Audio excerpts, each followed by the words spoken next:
Welcome to Government Contracting Academy's weekly free training with Randall Wimmer. Randall Wimmer won $2 billion in federal contracts, and he knows what he's talking about. This is a unique opportunity to get some insight you won't find elsewhere online. Randall Wimmer, could you dive right in? Okay. Okay. Hey, thanks there, Jonathan. Hopefully I live up to that nice introduction of yours. Um, yeah. So a little bit about myself. I've been in the federal government contracting industry since 2001. I started out as a billable employee, basically a subject matter expert on a contract. And in 2003, I decided to launch my own company while I kept my day job, because I had a wife and kids and all that good stuff. So I needed to have money coming in. So, and that's what I recommend to everybody. If you're going to launch a government contracting company, keep your day job, because nothing happens quickly in the federal government. And you want that revenue or your income coming in to take care of the bills. And what that does is it enables you to have an infinitely long runway. When you're launching a company, a lot of investors, a lot of small business owners, they focus on the runway. How much money do you have to stay with your company until it starts having success? That's what a runway is. So until you start generating enough revenue to become self-sustaining, that's your runway. So if you've got money coming in that's paying your bills, you can do this indefinitely. You can just keep on going and trying and trying and trying and trying and trying. But if you're doing this without income coming in, you've only got so much savings, and that kind of limits how long you can try to get up and running. So in 2003, I launched my first company, and of course it failed. Uh, this is not That's how it Hollywood. works. This is reality. So it failed miserably, but I learned a lot from it, and I relaunched it again in 2006. Had some success, and the only reason why I had some success in 2006 is because of my failure in 2003. I learned what I didn't know. That's the biggest obstacle that most people have. They don't know what they don't know. And the only way you learn what you don't know is to actually try it and get your nose bloodied a little bit. But that was it. It was just a bloody nose and a bruise to my ego. That was it. No harm, no foul, nothing catastrophic, because I kept my day job. And my second company it was the same company that I relaunched in 2006, and I kept it going for 3 years, and made more money than I'd ever made in my entire life in that 3 years.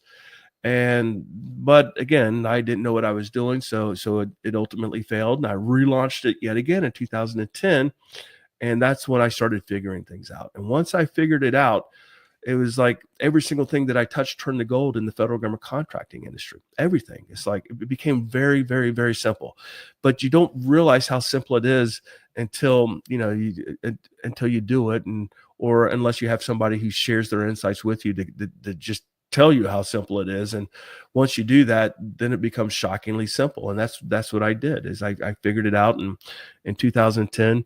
I really figured it out in 2013, and from 2013 to 2016, I won nearly $400 million in prime set aside contracts for my small businesses.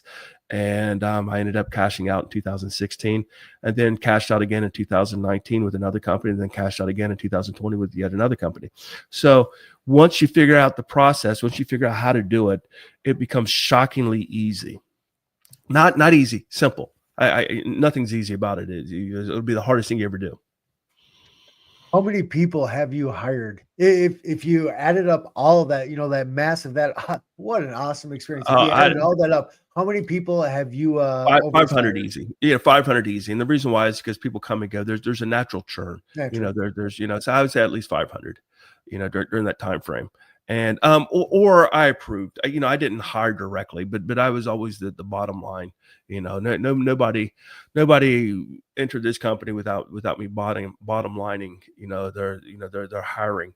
So even though I frequently left the hiring decisions to other people, the interviewing and stuff like that, at the end of the day, it's your name, it's your company, You set the it's your culture. reputation on the line. And they had to pass the Randy Wimmer sniff test, so to say. Awesome. Uh, okay, well that was setting the stage. Um, I'm not sure how to say that. So that was describing your experience is a setup for the next statement here on jobs. What did Randall Wimmer look for when he was hiring a candidate? Yeah, that's a great question, especially now, Jonathan, because there's Oh a my lot of gosh. federal government employees that are now for the very first time, or not first time, but unexpectedly looking for jobs. They're in the job Most market. searched thing on the internet right now.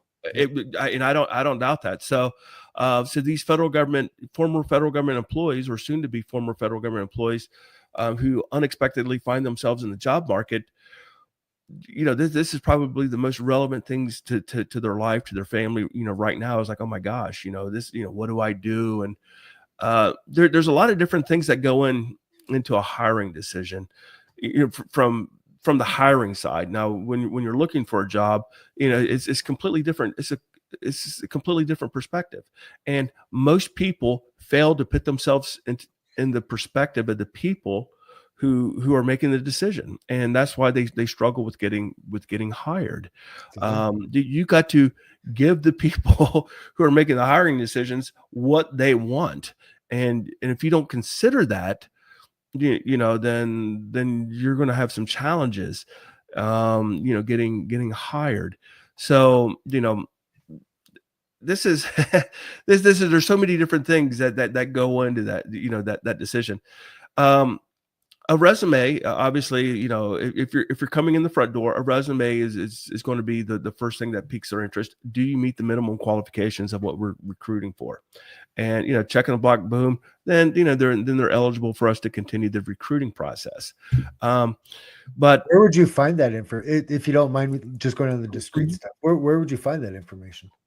like on well, as a federal government contracting company owner, we were hiring for two types of positions. We had corporate positions, and we also had Oh, billable good call. positions. Yeah, so the billable positions, they were tied to the contract requirements, and the contract actually defines labor category requirements. We need a senior analyst with a master's degree and 12 years of experience.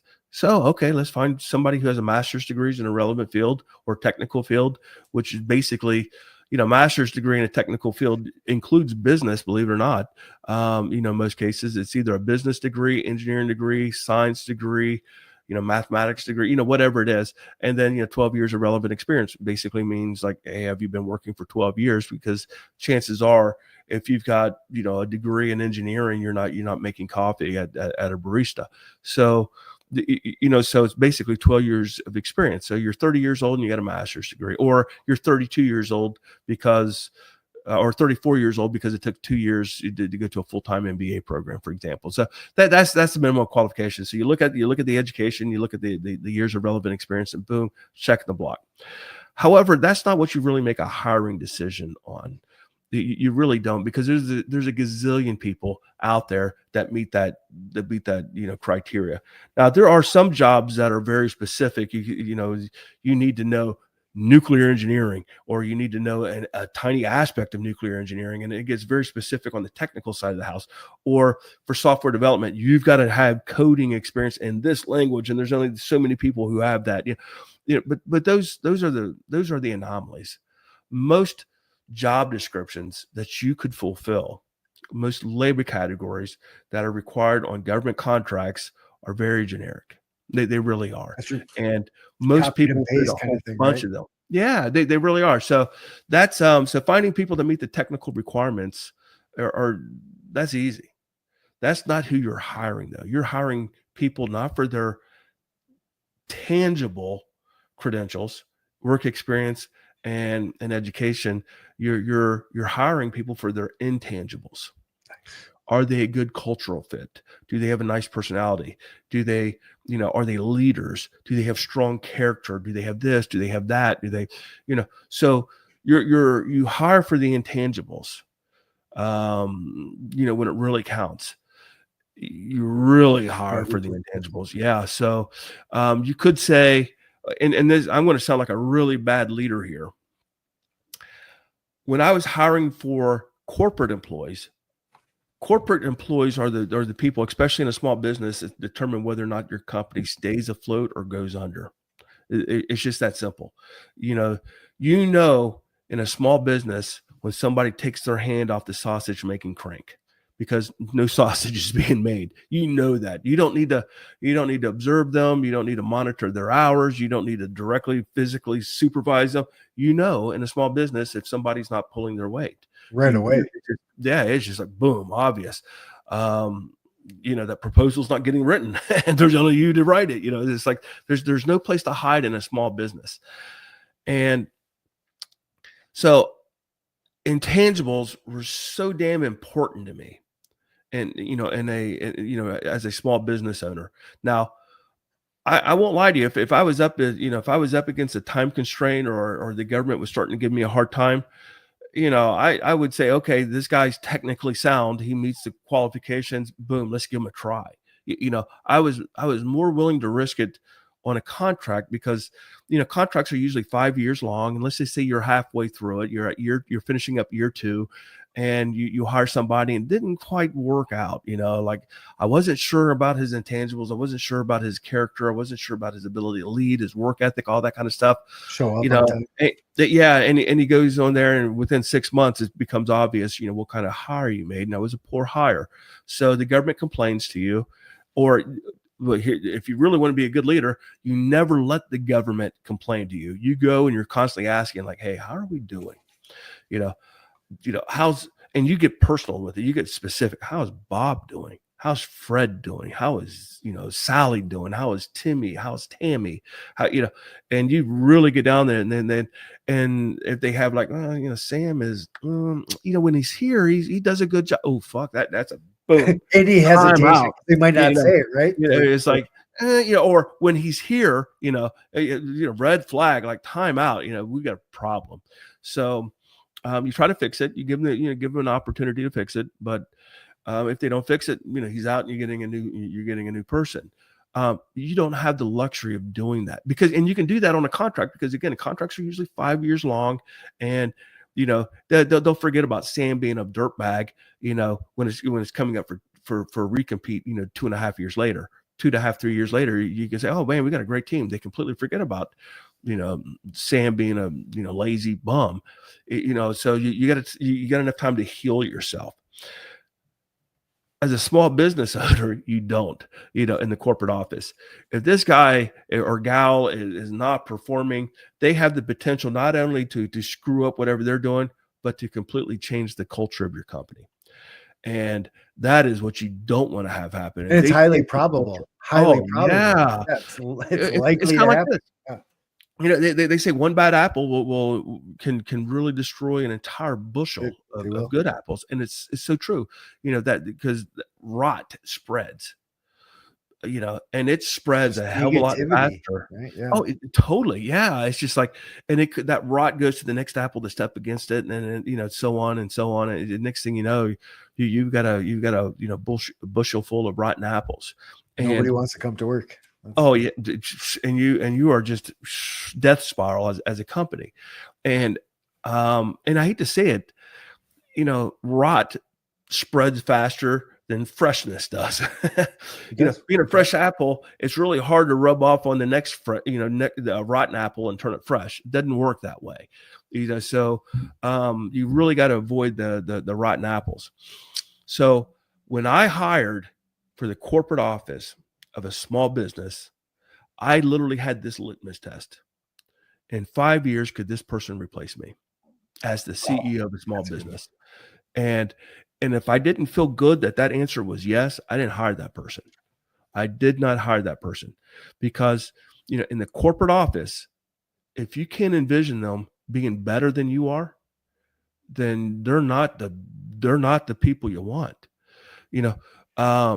I heard that I'm not going to take credit for the saying, but if you're the smartest guy in the room, you're in the wrong room. You've got the wrong people surrounding you. So I literally took that to heart.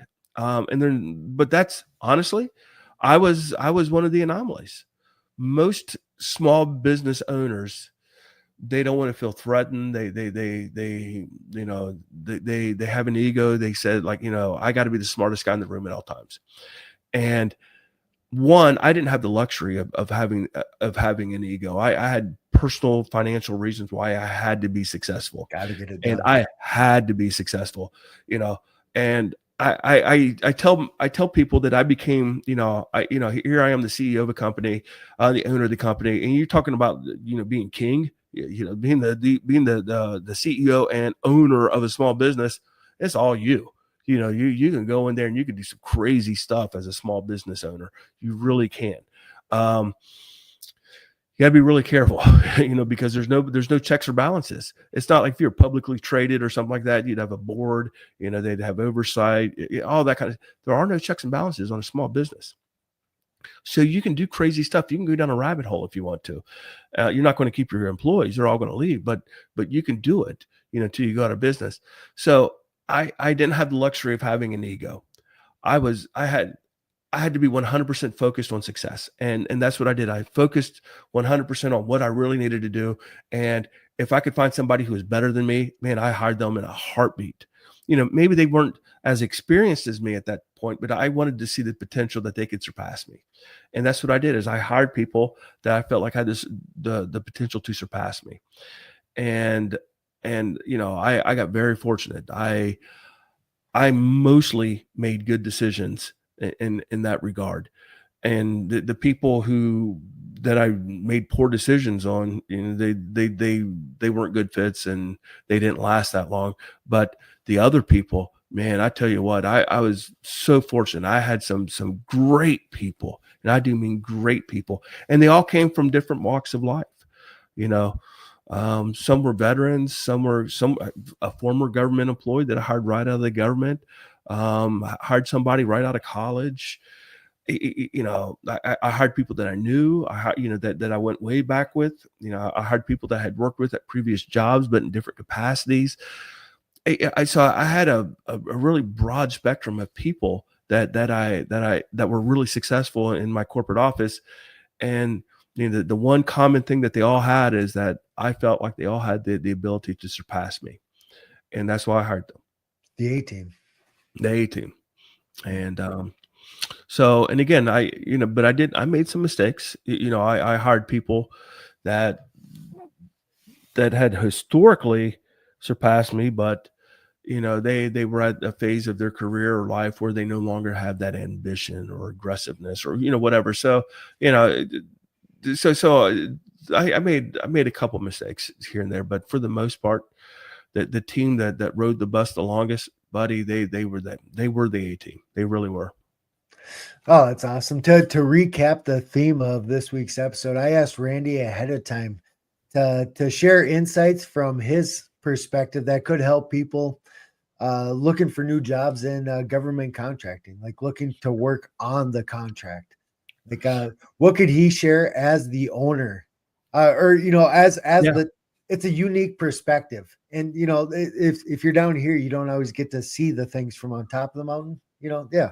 I figured it could be beneficial. And oh my gosh, you are hitting it head on. Nice work. Well, the very first thing that I would do is you got to walk into the interview, or you got to walk into the job application process, or whatever it is, thinking about sitting on the opposite side of the desk. Yes, sir. Everybody, and it's the same way with proposals. Everybody thinks that when they write a proposal to the government, it's about them and their solution. It's their solution. The government is asking me about me and my solutions, so I'm going to write about me. And a proposal has nothing to do with you. It really doesn't. It has to do with their mission and their needs. So the winning proposal is going to be talking about the soliciting agency. The soliciting agency needs this, requires this, demands this, and we can provide it. And this is how we do it in order to support you and your mission. And it's a completely different shift in perspective. We are writing our proposals. The winning proposal is written from the perspective of the people who's reading it and need the service, not the person who wants to give it to them. Like saying, hey, we've got the best hammer in the world. Our hammer is the best, bop, bop, bop, bop, bop. We can hammer all day, but the requirement is for a screwdriver. You know what I mean? It's like, you got to give them what they need, not what you're good at and what you want to give them. You got to give them what they need. And I would say that, in the federal government contracting, it breaks down to two different kind of needs. The first need is when you are supporting a contract, you're a billable, it's basically called a billable person. They're billing the government. And that's a subject matter expertise need. And in order to be an effective billable employee working on a contract, one is you got to know the technical requirements and you got to demonstrate that. The second thing you got to do is you got to demonstrate your understanding of that agency's cultures, or Yes. and as a former federal employee, oh my gosh, you have such a competitive advantage. You can say, I've been on that other side of the table. I know exactly what he needs because I've been there. I was that person. I know exactly what the government's expectations are, and and the role that they demand of a successful contractor. I know what it is that they need, and therefore I can provide it. So you've got a tremendous competitive advantage because you've been on the other side. You know what their needs are because you've been there.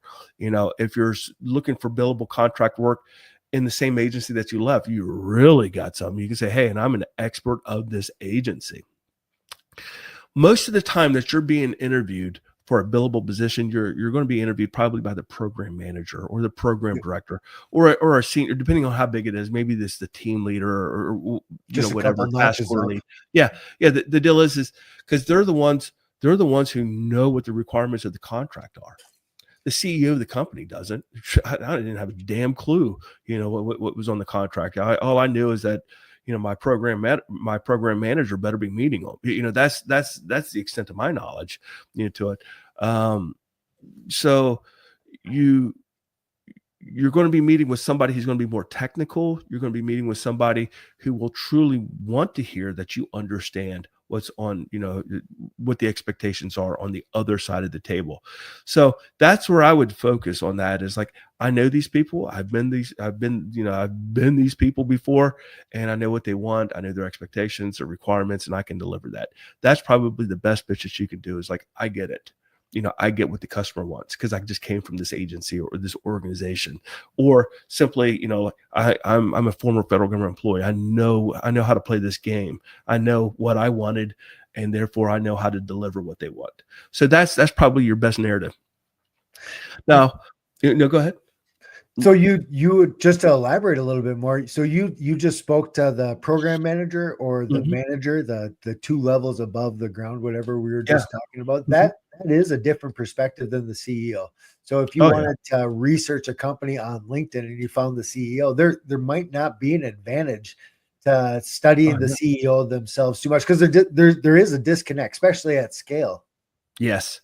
And that's part of knowing who's sitting on the other side of the table from you during the interview, what they want. If you know that person is going to be the program manager, he's responsible for profit and loss and the deliverables that are going to be submitted to them. He's there's certain things that he's going to care about more so than what the CEO is. Yeah, good call. The program manager, he says, hey, do you really know how to do this? And I hate to say this, though, intangibles are always important, but intangibles, character, work ethic, and all that kind of stuff, it's not going to carry the day if you don't actually know how to program in that language. You can eventually learn how to do it, but usually, they're up against a timeline. They're up against a deadline, and you got to know how to do it now and all that kind of stuff. You got to know what the expectations are, and so knowing who's across the table from you during one of these hiring interviews is going to help you, modify your answers, more appropriately. Like saying like, oh, I get it. I get the technical details of this thing. I know what the deliverables are. I can provide those because I've been on the other side of the table and know what's expected. So, plus I show up on time. Yeah. Oh yeah. Plus, show up on time. I burn hot, all those kind of things. But now for the corporate office, then it's a little bit different. Your technical skills, at least for me, was less important. For me, it was all about the intangibles when I hired people.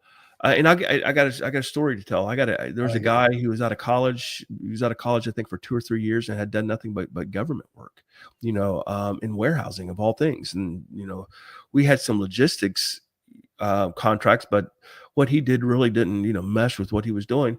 But so he interviewed for a technical job. And this is when I was really, really, really small. So basically, I was the program manager of this because we hadn't even hired one yet. And so I'm actually interviewing for these positions. And I was just talking with this guy, and I realized, like, yeah, he doesn't really get what's required on this contract, but he has some incredible intangibles.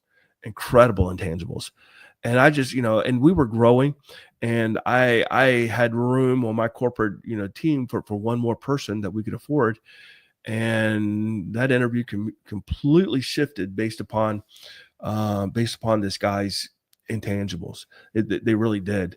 And I, um, oh wow, and he was one of the best hires ever, ever, ever. And the reason why is because Made other people stronger. he was ambitious, and that's what I really liked. He was ambitious without the negative, parts of being ambitious. Like, he wasn't in a small business. You're not going to climb on the backs of others. You just aren't. You know what I mean? Because you work so closely together. Nobody can take total credit for X, Y, or Z because we're all a team. It really is in a small business. And he had all the positives of ambition without any of the negatives. And what do I mean by ambitions is, he was just honest. He says, "Hey, I want to do what you're doing." It's like, you're the guy I want. You know what I mean? And the reason why is because I knew that person would be willing to do whatever I asked him to, because those are things that he needed to learn in order to do ultimately what I was doing. He needed to learn how to write proposals. He needed to learn how to do HR. He needed to learn how to do finance, and he needed to do all these different things. And, he was a great partner. He really was. And I hate to call him employees because he was a lot more than that. Just like everybody on a small business team, they're not really employees. Yeah, it was the intangibles. It really was. He was smart, don't get me wrong, but that wasn't his strongest attribute. You know what I mean? His strongest attribute was just passion to learn and to achieve. And he has gone on, and we left on really good terms. He left the company. But he left the company to go to his dream job. And I don't think I'm going to delve into his private life too much, but he ultimately became, the president, the person in charge of, of North American sales for one of the, I think either the largest or one of the three largest, gaming companies. So because as soon as he got into a, corporate America, like big time, that they actually had a lot of infrastructure, he was just hacking his way up the corporate ladder as quickly as you can imagine. And because that's how talented this guy was. He was willing to, be a sponge. And I think last time I checked up on him, which is, quite a while ago, I think he was an owner of a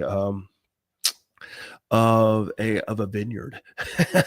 So it's like, hey, and like I said, I caught this guy, I think 2.5, 3 years, out of college, and he had done nothing but been a government employee, a low, junior government employee at a warehouse. And, boom, now he did great and wonderful things because of the intangibles. The character, Yeah, the character, his willingness to learn. Because when you're hiring, and again, let's put this thing to the job seeker. Yeah. There's if you want to learn, you want to expand your skill set, get into the corporate office of a small business. Yes, sir. The ideal role would be one where there's, you've got billable hours for coverage. It's like you're maybe a program manager is kind of like the transitional, job description. It's where you've got contract responsibilities, deliverables, where you can charge the government for every hour that you work. But there's also the expectation that you're a corporate entity as well. You're a program manager. You are both. You're the guy who's doing profit and loss. He's got the corporate expectations that he's got to meet, as well as the contractual one, from the customer. So he's got two masters. It's probably one of the hardest jobs you'll ever do, is being a program manager, because you got both sides beating you up. One, you're not delivering. Two, you're not making us enough money, that kind of stuff. It's like, so you're really managing two. So that's kind of like the transitional one. It's the ideal. If you're not sure what you want to do, become a program manager, and you're going to see both sides of the fences, pretty quickly. So, But if you want to learn the business, there's no quicker, faster way to do it than being in the corporate office of a small business, because you will wear 10 hats, guaranteed. You just we're at time here. Mhm. The program manager, you just described the dualism, the two different masters that they're appeasing, and empathetically speaking to job. How many notches of who does you have the hiring manager, then you have the programming manager. In your opinion, how many notches above is the program manager, or is the program manager the person they might be speaking with? Because that'd be important for them to empathetically know that this person's dealing with two different masters. It's there's a lot going on in their mind when you meet to interview with them. Yeah, so the program manager is usually involved, unless this is a massive contract, and I've seen massive Good call. contracts Yep. where it's $1 billion contract. When I was with Unisys, we literally had $1 billion contract with TSA, and the quote unquote the program manager was an executive vice president. You know what I mean? And this guy, he was way up the food chain, and he didn't get involved with with too many of the hires. It would have to be a person who was being hired to be a task order leader, who would have 200 people working for him. That he would get involved with those type of hires, but not the individual contributors. So but on most cases, the program manager is going to be the hiring manager in most cases, because the program manager, they are really, really, really interested in one, your ability to climb up the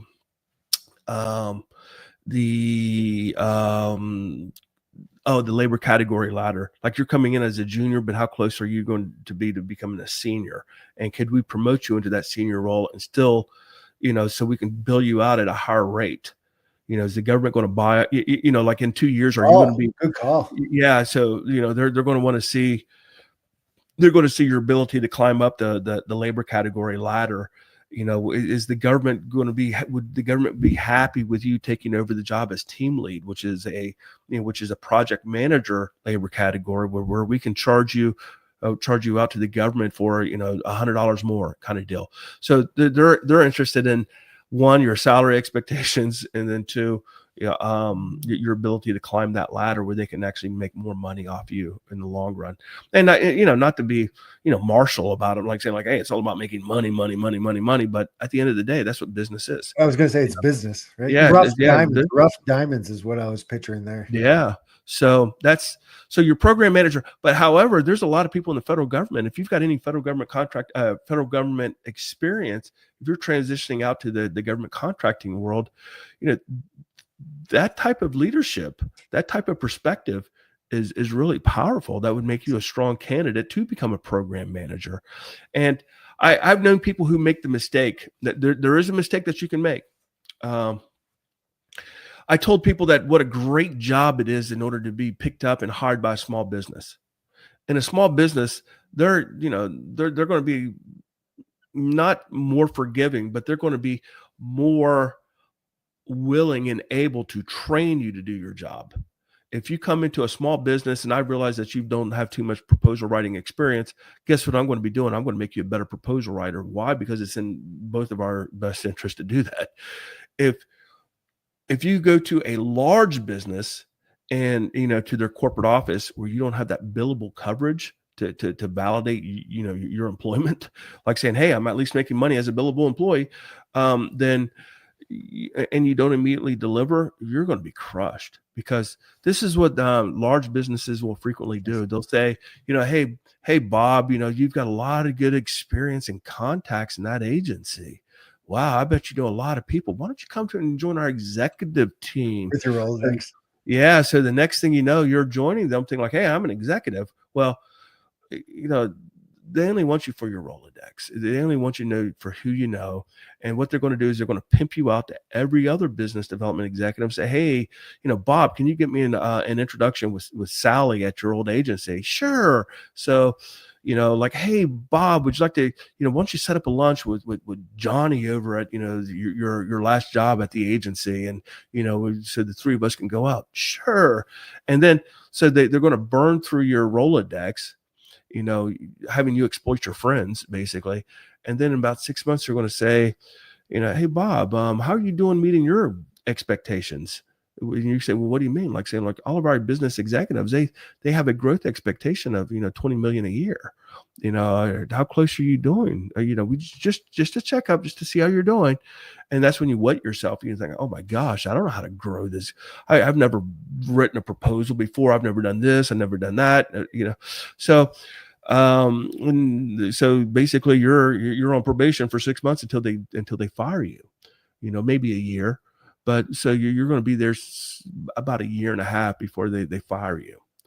And the reason why is because they're not going to, they're not going to train you. They're not going to invest time in it, because all these people who are surrounding you are your competitors, because they're looking for that next step up the rung of the ladder. And that's not really the case, in a small business. In a small business, this is the difference. At the small business, no matter how, what you're doing in the corporate office, you're at the very top of the pyramid. And then what they're doing is you're building the pyramid underneath you, shoulder to shoulder.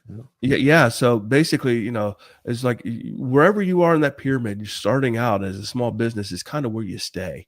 And you're like I said, you're building the pyramid underneath you. And that's different than corporate America, in a larger company. It's a pyramid, but for every 5 of you, there's only one step up there. Only one person is going to take up the next rung in the ladder. So that means 4 of you aren't going to do it. So that one he's going to get it, he considered these other 4 people that are his peers competitors for, to be able to get that next step up. That's why I love small businesses so much more than I do big businesses. That's why I love entrepreneurship over than, corporate America. And entrepreneurship, you're at the top of the pyramid already. All you got to do is you build the pyramid together with your people. And that is, and to me, from a cultural standpoint, that is so much more enjoyable. That, let's build the pyramid together. We're all at the top. Let's just build it together, and create our success together. And that's completely different than hacking your way up the corporate ladder in a big business.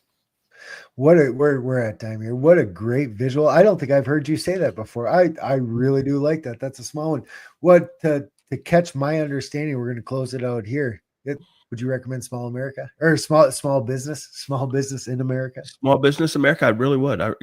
People who are your knowledge of, especially I'm talking to federal government employees right now who may find themselves unexpectedly in the job market. If you look at small business America, you will probably be unique in the corporate office. Awesome. You will have a unique perspective, one that's truly valued, and they will have a significantly greater tendency to train you the rest of this stuff, and you will learn every aspect of a business. I hear this, and I'll wrap this up real quickly. But you see these people who are in these big time companies, and they become specialists at about that much of a company. And when you're with a small business, you're learning the whole business. You really are. And that's, I think that expertise or knowledge, if you decide to stay in small business, that's great and wonderful. If you want to get back into corporate America, being a big time companies, having that greater perspective is really going to help you out when you specialize in that tiny little chunk, because now you'll know why it matters, because you will know what everybody else is doing, to some level. That was awesome. What a great way to end it. To our audience, we look forward to speaking with you again next week. Have a great week. Thank you, Randy. Yeah, thanks.